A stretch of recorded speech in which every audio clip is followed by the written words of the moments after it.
নারী সুরক্ষার প্রসঙ্গ কি সেই পরিসরে আসে? খুব ভালো করে তাকিয়ে দেখে দেখবেন আসে না। কেন আসে না সেটা আমেরিকায় বেশ কিছুদিন আগে যখন অ্যাবর্শন রাইটের বিরুদ্ধে খুব উত্তাল প্রতিবাদ হচ্ছিল, তখন রাষ্ট্র যখন জানিয়ে দেয় যে একজন মায়ের শরীর আসলে রাষ্ট্রের সম্পত্তি, তখনই সে স্পষ্ট করে দেয় যে আমাদের সাথে, আমাদের শরীরের সাথে, আমাদের অস্তিত্বের সাথে এবং খুব ইমপ্লয়েড ভাবে তার সুরক্ষার সাথে রাষ্ট্রের সম্পর্কে সমীকরণটা আসলে কি রকম।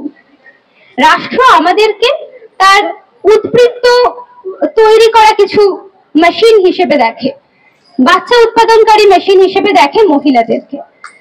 তাই তাদের রেপ বা ধর্ষণের ধারণা রাষ্ট্রের কাছে ঠিক আমাদের ধারণার সঙ্গে সমান্তরাল নয়।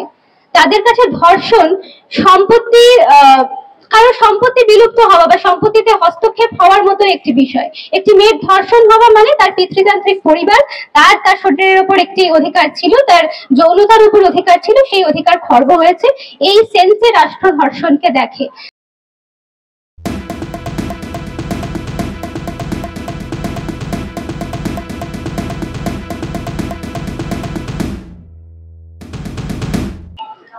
এর চেয়ে বেশি জোরে আমি কথা বলতে পারি না, এটা আমার লিমিটেশন। কারণ যখন স্কুলে পড়তাম তখন স্কুলে ওরা বলতো যে girls should be seen not hard, তো সেই কারণে আমরা জোরে কথা বলতে শিখিনি, আস্তে আস্তে কথা বলি, মাইক লাগে বলার জন্য অনেকে। যাই হোক, অন্য বিষয়।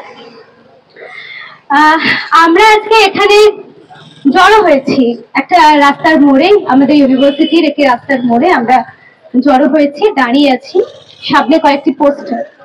কার জন্য? কার স্মৃতিতে?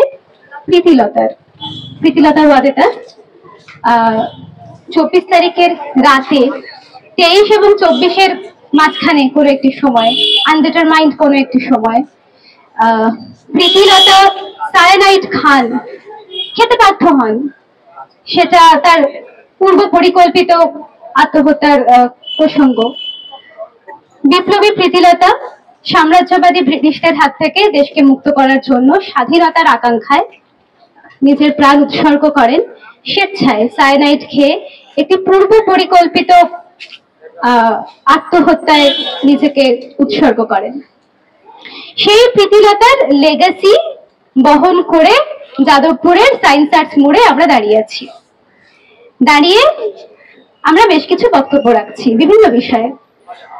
সেই বক্তব্যগুলো আমাদের অ্যাসপিরেশনকে সাম আপ করে টু আ লার্জ এক্সটেন্ট। বেশ কয়েকদিন ধরে আমরা যখন রাস্তায় সমবেত হয়েছি, চিৎকার করেছি, রাতের পর রাত জেগেছি, ইউনানিমাসলি আমাদের মধ্যে থেকে একটি ধ্বনি উঠে এসেছে, আমরা বিচার চাই। খুব সুন্দর লাগে শুনতে, মিষ্টি শব্দ, বিচার চাই। কার কাছে চাই? কে দেবে? কে কার বিচার করবে? কঠিন প্রশ্ন, ছোট প্রশ্ন কিন্তু কঠিন প্রশ্ন। প্রশ্নের উত্তর দিতে গেলে আমাদেরকে জানতে হবে যে এই লড়াইয়ে প্রথমত আমাদের সাথে কে কে রয়েছে, আমাদের সাথে জায়গা পরিসর ভাগ করে নেওয়ার জন্য খুব গুদাগুদি করছে। তাদেরকে চিনতে হবে, জেনে নিতে হবে এবং তাদেরকে চিনে নিয়ে বুঝতে হবে যে তারা কেন আমাদের লড়াইয়ে প্রাসঙ্গিক নয়, এবং এটাও বুঝতে হবে শুধুমাত্র বিচারের দাবি কেন একটি সাফিসিয়েন্ট দাবি নয়। কার কাছে বিচার চাইছি? রাষ্ট্রের কাছে, কোর্টের কাছে, জজের কাছে, পুলিশের কাছে, মন্ত্রীর কাছে, আমলার কাছে। মন্ত্রী, আমলা, জজ, পুলিশ, রাষ্ট্রের প্রত্যেকটি পিলার, তাদের প্রত্যেকের দিকে আমরা যদি তাকাই, তাদের ইন্টারেস্ট কি? তারা কাদের পেট্রন?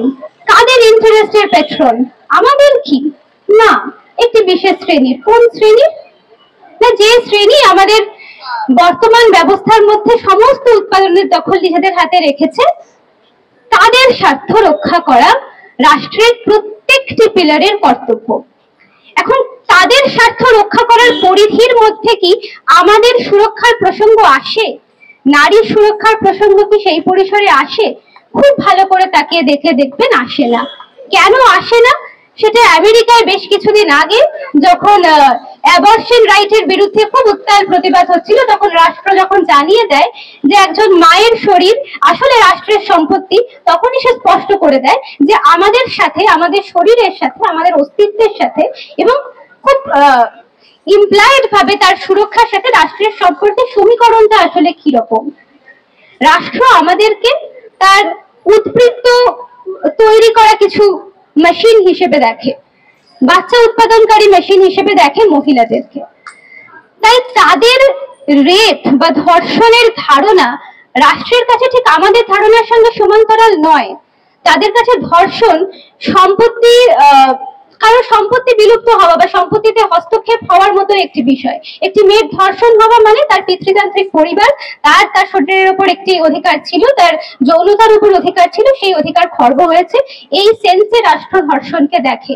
তাই রাষ্ট্রের বিচার পাইয়ে দেওয়ার দায় পিতৃতান্ত্রিক পরিবারকে, তাকে তার অধিকার পাইয়ে দেওয়ার দায় তার থাকতে পারে, কিন্তু আমাদের ভায়োলেশন, আমাদের অস্তিত্ব বা শরীরের ভায়োলেশনকে সঠিকভাবে বিচার করা, তার শাস্তি দেওয়া, তার প্রতিকার করা, এগুলো রাষ্ট্রের দায়িত্বের মধ্যে আদৌ পড়ে না। তাই রাষ্ট্রের বিচার দেওয়াটা ঠিক কাজের মধ্যে পড়ে না। আমরা ডেফিনেটলি বিচার চাইবো, কিন্তু এটা জেনে চাইবো যে রাষ্ট্রের পক্ষে সেই বিচার দেওয়া সম্ভব নয়, সে দেবেও না, তার কোন রকম কোনো উপায় নেই। আপনারা দেখছেন আওয়াজ, রোজকারের হক কথা। ফর মোর আপডেটস অ্যাবাউট আওয়াজ, please subscribe our YouTube channel.